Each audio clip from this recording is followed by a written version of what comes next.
Hello everyone and welcome back to another episode. Today we're going to talk about the Q&A part 2.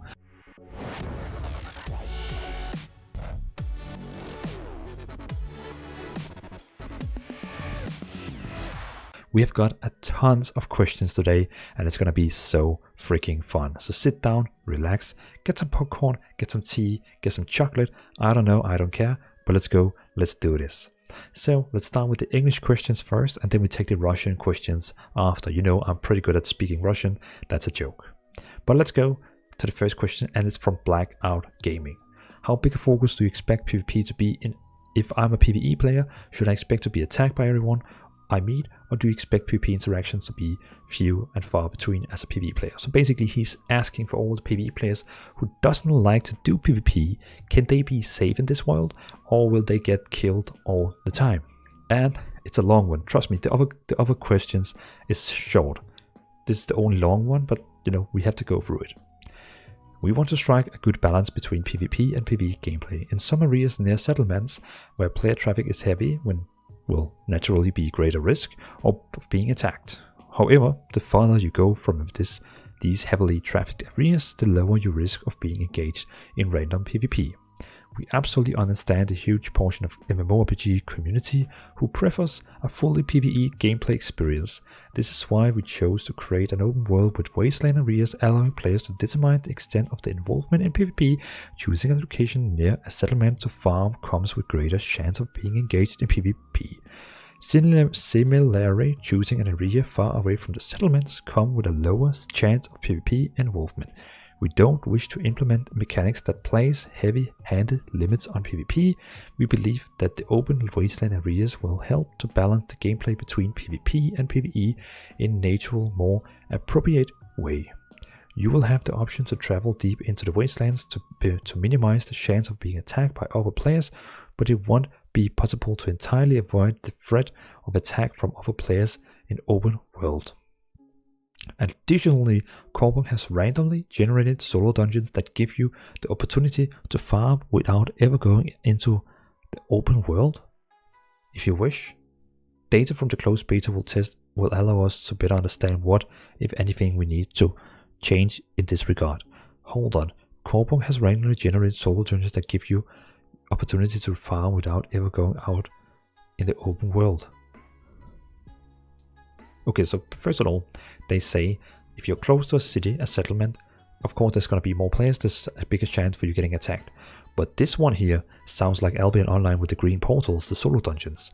Corepunk has randomly generated solo dungeons that give you opportunity to farm without ever going into the open world. Corepunk has randomly generated solo dungeons. Randomly generated. Does that mean I can basically stand inside the main city and then like queue up for the dungeon? Or does this mean I have to go out in the open world and find it? Because then it doesn't make sense that it say you don't have to go out in the open world, because then I have to go out in the open world. So it more sounds like it's a system where I can just press on one of my key bindings, queue up for a dungeon, and there we go. I am so confused, but it sounds freaking awesome. I love solo dungeons like Albion Online with the green ones. It's one of my favorite things to do. So thank you, Artificial Core. Freaking amazing. Freaking amazing. Who controls the PvP interaction? Is escape from an attack viable strategy? Or is it realistic to think that if we attack that we have to fight back if we stand any chance to survive? Whether you engage an attack or attempt to escape is entirely your choice. If you don't wish to engage an attacking player, you will have all the tools you need to make your escape. Of course, not every escape effort will be successful. A lot depends on your gear, build, personal skills, and character classes. If you're under attack with only 10% HP, it won't be easy to run from a fireball flying in your face. Facts. And here we go. So that was Blackout Gaming. So cheers out to you, my friend. Now we have Illumio. So cheers everyone, cheers. Let's go. Have you finalized the guild size limit? No, we haven't. This is something we need to test together with the community, but we're thinking of 50 members. Damn it. Damn it. So right now in Blue Bambis we are 100 people. That basically means I have to find 50 of them and kill them. Okay. Execute Order 666. Isn't that from Star Wars? Isn't it 666 or is it only 66? I don't know. But we have to do that plan. We have to kill half of the members. So yeah, if you're a member of the guild, then there's a chance that you get killed, I guess. I'm joking right now, you know, I'm not gonna kill anyone. I'm not that brutal. I couldn't even kill an ant. Maybe. Are you able to explain what runes, rune slots, and enchantment do in this game? Are they straight up stat boost, or can they give you new effects? Enchantments are different a type of bonuses that boost stats and grant certain minor effects. Probably like, you know, I don't know, you know, like run speed or something like that. Will we have +1, +2, +3 enchant etc.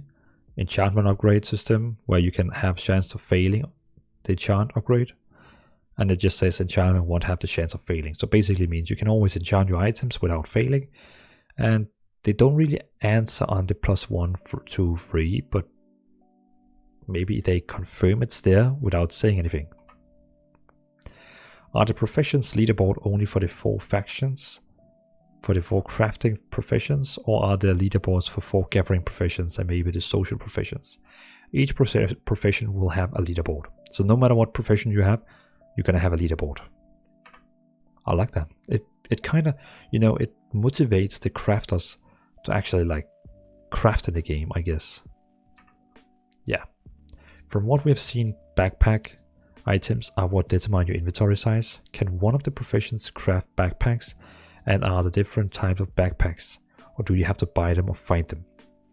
You won't be able to craft backpacks, but there will be different ways to get them from merchants, completing quests, and from loot. Okay. Cool, I like that. Oh, did I skip one? No. Will the items in the backpack affect the player's speed, for example, ores and materials? Items... Oh yeah, okay, that's the question. Items in backpack won't affect player's movement speed. Okay, that's cool. PvP questions. Ooh. When you queue into a battleground, can you pick what mode you're queuing into? Capture the flag, hold the point, etc. And the answer is you can queue for a specific mode, or you can join random queue. As a reward, you random one, you get bonus experience and honor point. Yes. I love to queue up for random. I don't really like to like specific. I like to do like random and like fast queue. So I like this one. I like it a lot. So thanks for this one. So cool. I'm gonna do so much random battlegrounds. For PvP, obtain artifacts weapons. Are stronger artifacts weapons locked behind ELO rank brackets? For example, if I'm silver rank, do I have to achieve gold rank to unlock the ability to buy the next tier of PvP obtain gear? There are no items locked behind ranks, however, the higher ranked, the more honor points you get, and the easier it will be you to buy such items. I like that. So even though if I'm a noob and I can't even climb over silver, I can still get the same gear as the best PvP player, but it will just take me more time. I like that. I like that. The more skills you have, the faster it goes. If you're noob, you have to wait. Are 1 vs 1 and 2 vs 2 arena purely deathmatch, or are there modes or with objective in them? Whichever team has at least 1 player remaining will be the winning team in 1 vs 1 and 2 vs 2. So, deathmatch. Will instance PvP arenas battlegrounds be cross-server, or are you only going to be able to queue with VS teams from your own server? While the former is great at reducing queue times, the latter is much better at reinforcing the sense of community and a creating rivalry. I don't know. Yeah, no mind.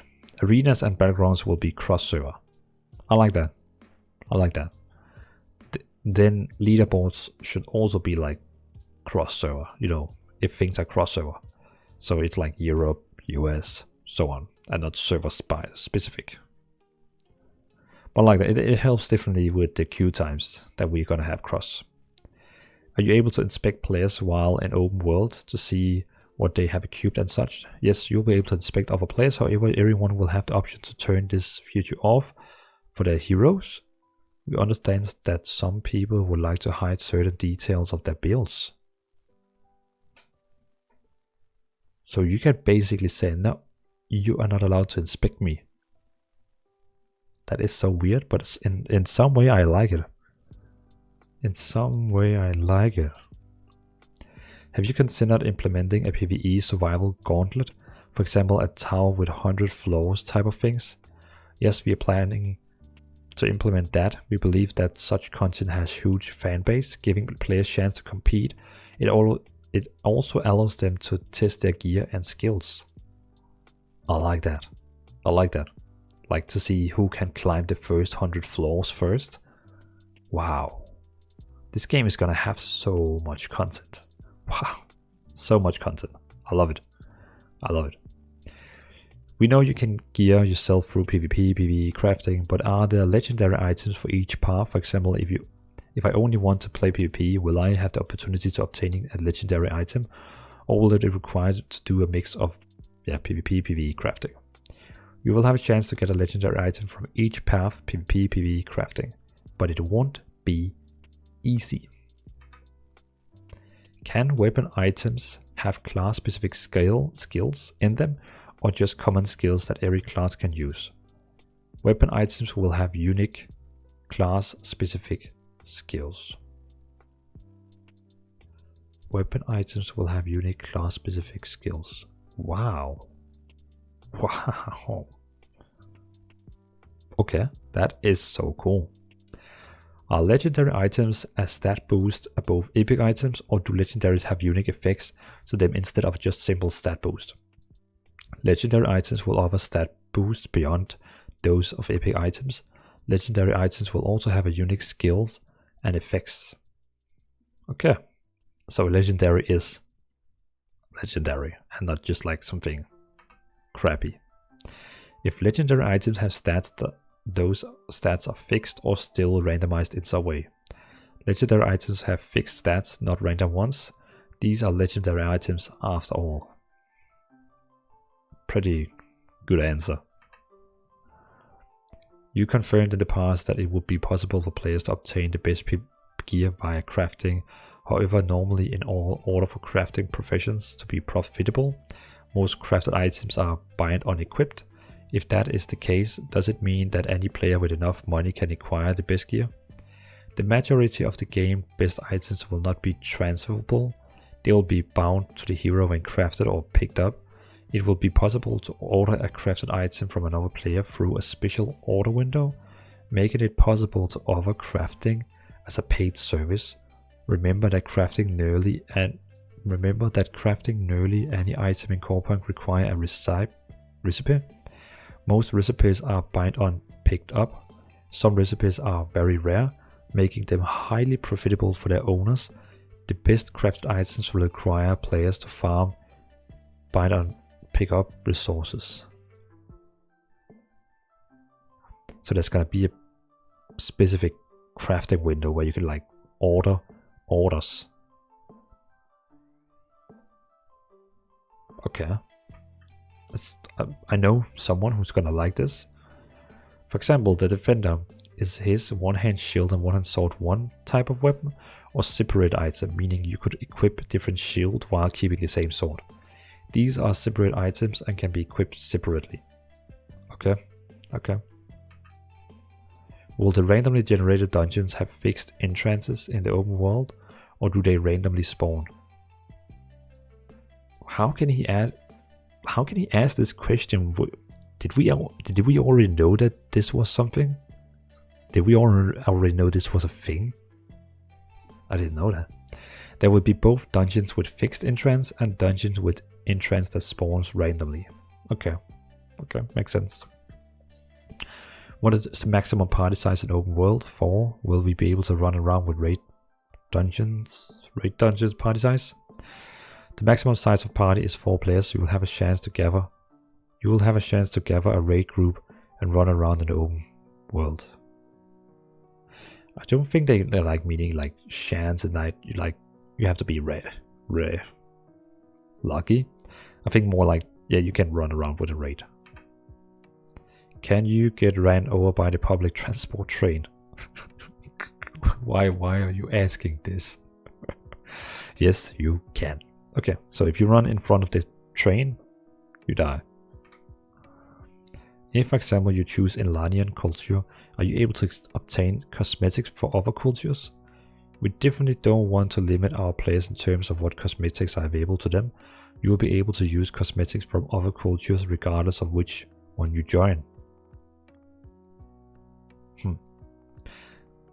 I'm split about this one because, you know, in some way it's cool that I join one faction and this is my faction now, so I can only like show I'm with this faction, but okay.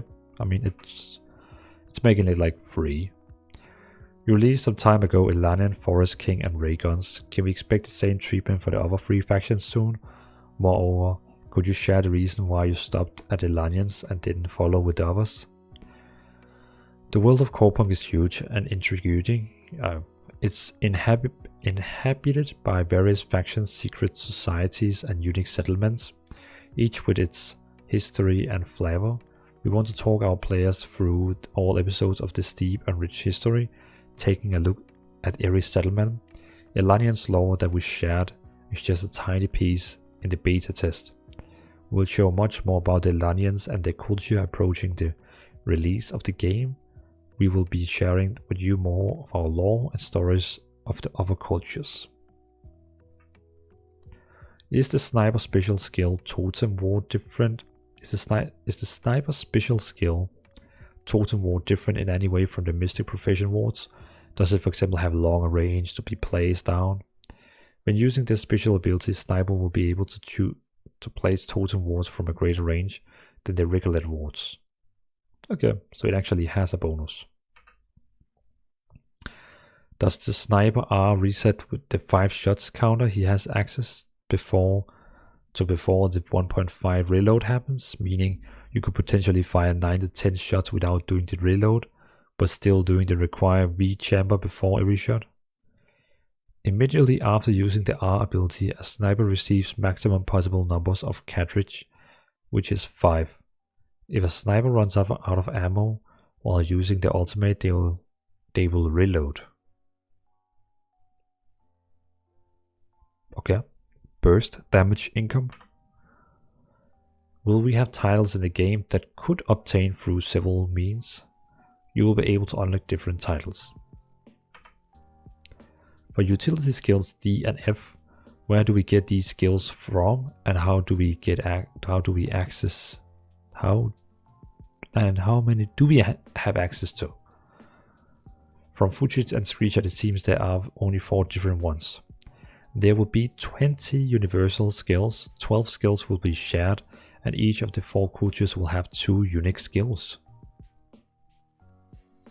Cool. I hope Elanians is gonna have some kind of healing or something like that. Cool.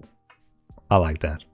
That makes it fun to have different factions.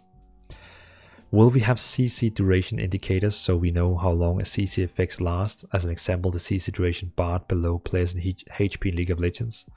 CC effects will have a interface indicator above players. Some of us discussed about the possibilities of the last 6 classes to be postponed until after release. With 18 specs already available at launch, it is already upon the industry standards, while 36 seems to be very ambitious. Is delaying the last 6 classes something you're considering, or are you still on track to have all 12 available at launch? Initially we plan to release 36 Specialization for the launch, but we see now that we probably won't be able to do that. Now we focused on polishing the 18 specializations we have at the moment. That was pretty good guest, Alumio, whoever helped you with that question. I mean, I think it's fine. These 6 classes is plenty, and then of course we can get the last 6, later on. Yeah, I think it's fine. Is there a colorblind mode already in the game, in the works planned, so people can pick health bar colors or choose from preset? For example, we are planning to add colorblind mode. Okay. Will it be possible to change the view of our character face to the passive skill icon as it was in the trailer? Because in the alpha gameplay we can see our character's face in the bottom middle of the HUD.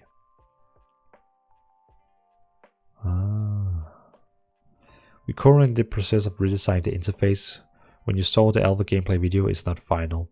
Only the mechanics of the passive skill will be displayed in the lower central portion of the HUD. The character face will be moved elsewhere. Okay, so they are working on the whole interface. Okay. That was the English questions. Very, very cool. So we have used 20 minutes now talking through all the English questions. Let's now go to the Russian questions, and keep in mind this is Google translated. So if there's any word, any sentence that doesn't make sense, it's because I just basically Google translated every question. Yeah, so take it with a little gram salt. So, and also the names of the players who actually ask the questions. I don't even know if that's the names because it's also translated. But yeah, so this one is from G Story. What will be the study of the world, and will this process be interesting? What kind of game is it like? To make process of the exploring to the world interesting, we have developed a system of random events. You will meet interesting places, various NPCs, merchants with rare and useful items, hidden quests, secret entrances, so instances, roaming monsters, world bosses, rare monsters, camps, much more. The world of Corepunk is beautiful, as atmospheric, big and interesting to explore. Okay. I guess cool. This question is from Vodka. What other consumables will the Mystic Crab besides wards? Dimension consumable for resurrection of comrades, regeneration items, a stove from gameplay cutscenes, or a miracle mushroom from a trader. In addition to wards, the Mystic will craft consumable to improve equipment items. Huh. Okay. Okay. From Sky. Heard that that an artifact can fall with a skill inserted into it. What is roughly the chance that an artifact will gain the skill, or does it work differently? The chance to drop an artifact with a skill depends on the specific artifact and can vary greatly. But in order to knock out an artifact with the necessary characteristics, also with the necessary skills, it will take time and luck. So basically that means if you want the correct stat, the correct skill on an item, you have to be lucky. Okay, I see how it is. In the 15-minute video, you can see that you can break objects, boxes, jugs, boxes. How often do they update or respawn? Or does each player see their own destructible objectives? What can you find in them? What can you find in them? All destructible objects and chests are shared. If someone destroys or opens them before you, you will have to wait until they recover or find others. You can find various useful items and of equipment in them. It all depends on your luck. So probably like every minute or something like that it respawns, I would assume. The Lord. Will text be visible and readable in game at low screen resolution? You know, like very low resolution. We assure you that the text will be readable at all supposed resolutions. Cool.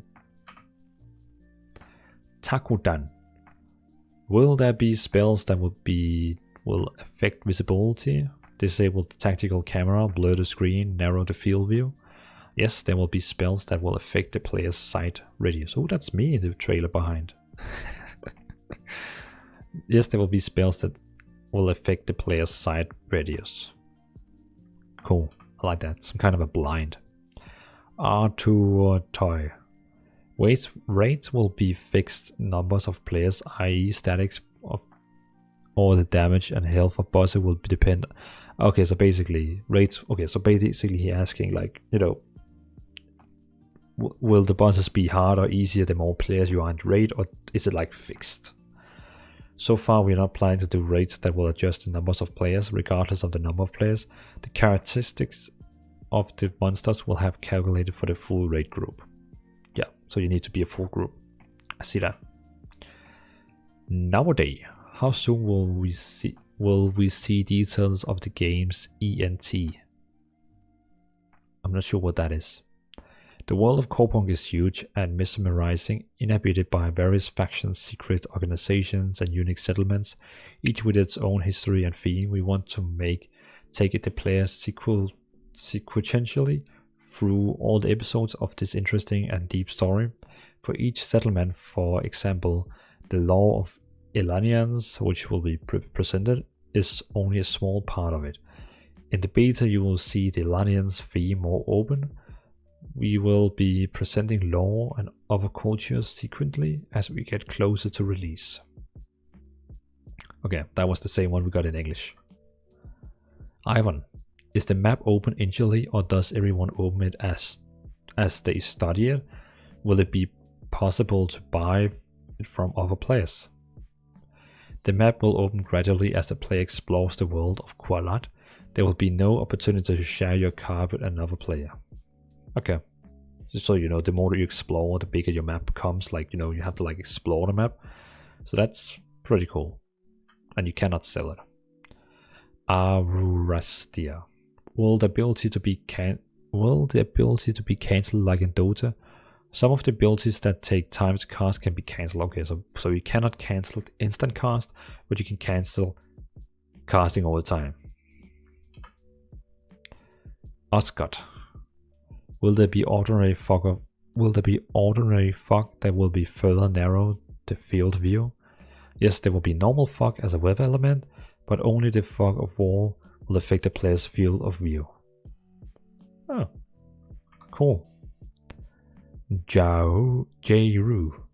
Will the game be allowed to use more than one account per person?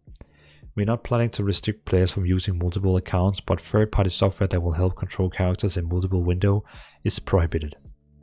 I think that's fine. That's fine. So multiboxing is not allowed. Capiche. Pashthetic. Hello everyone. Will it be possible to build any kind of barricade or ward threat to increase tactical interaction with the environment in the game? You can use war to dispel the fog of war for you and your allies. Yeah, we know that.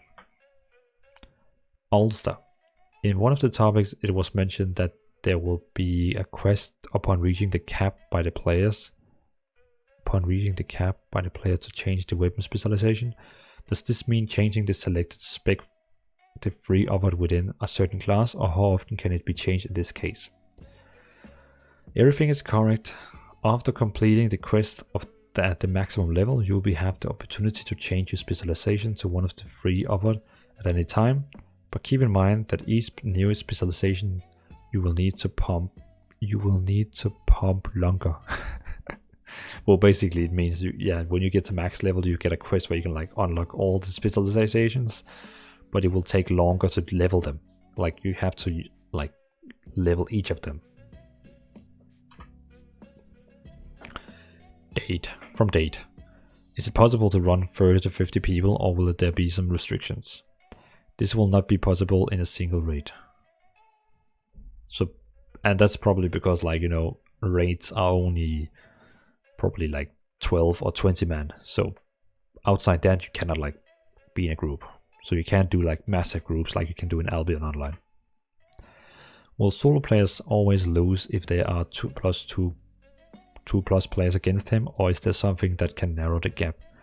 We do not plan to give any bonuses in battle against superior enemy forces. So basically it means, you can only kill 2 players at the same time if you're pro and they suck. Something like that. Nip Histotel. Not sure. How many people can a guild have, and will there be a possibility of... Oops, sorry. I smashed the microphone. I hope you're not... I hope you're okay, everyone. How many people can a guild have, and will there be possibility of alliance between guilds? We are looking at the guild alliance system. Since it can lead to a Zerg meta, and we are very against this meta, we are extremely cautious about this issue. We will make the final decision after the test and taking into account the feedback from the community. Okay, so the Corepunk team are not fans of, a lot of guilds circling together, like cleaning the lands like in Albion Online. So it sounds like it's not gonna be like Albion Online with circling. They don't like that. From Ronin Tadamasa. Will there be wars between guilds? There will be wars between guilds. I think we got to answer this one also last week. Black Lotus. How many guild slots will there be? This is something we will need to test with the community, but for now we are leaning towards 50 guild member. Beepski. In cities and settlements, there will be NPC guards who will automatically aggro at criminals, as in some MMOs, or will PCs be able to move freely? Player killers. Yes, the guards will easily kill a criminal who tries to enter the city. If the criminal nevertheless penetrates the city, then for other players it will be a tidbit, since it will not be difficult to kill him along with other players or guards. And when you kill a criminal, you can get some of his equipment. Cool. So basically, don't kill other people who don't want to get killed, because else you're gonna be a criminal and you cannot enter cities. Elias. I would like to know in more details about the PvP components of the game. How useful will honor points be? Will it make sense to hit PvP content with your head? Or will the PvE part still constitute the main part of the gameplay? I would also like to know if there will be ranks in the game, and what is the ceiling for players aimed at PvP. For points of honor, you can buy equipment that is not inferior in strength to equipment obtained. That is not inferior in strength to equipment obtained in PvE. There will be titles in game too, so they don't answer on the ranking. You buy equipment that is not inferior in strength to equipment. I'm not sure what that line means, but I'm pretty sure we have confirmed other places that PvE and PvP gear will be like equally. Evercork. Transfer of an item without the rights to transfer it to a third parties, so to speak, in loans for an hour. We won't have such mechanics. I've never seen an MMO where you can like loan an item. The auction systems will allow you to see the name of the seller to contact him for a discount, or is it possible to offer to a reduced price, but the seller may be satisfied with it? The seller's name can be viewed at the auction. How to use this phase for information is up to you. Okay, that was actually all the questions. So, what can I say? Thanks everyone for joining, and it was a pleasure. We have now used 33 minutes to go through all the Q&A part 2 questions. So thanks for watching everyone. It was an honor to having you here. And again, as always, it was a pleasure. I am so hyped for Corepunk, and I cannot wait to actually make gameplay content for you all. So stay tuned, subscribe, click the bell if you want to make sure that you see my videos when they come out, because it's going to be fun. And if you want to have like a little cool badge on your name when you comment on my video, you can join the member club on YouTube, and it's only costing $1. Like literally $1. So again, thanks for watching. Have an awesome evening, and see you in Corepunk hopefully soon. Cheers everyone.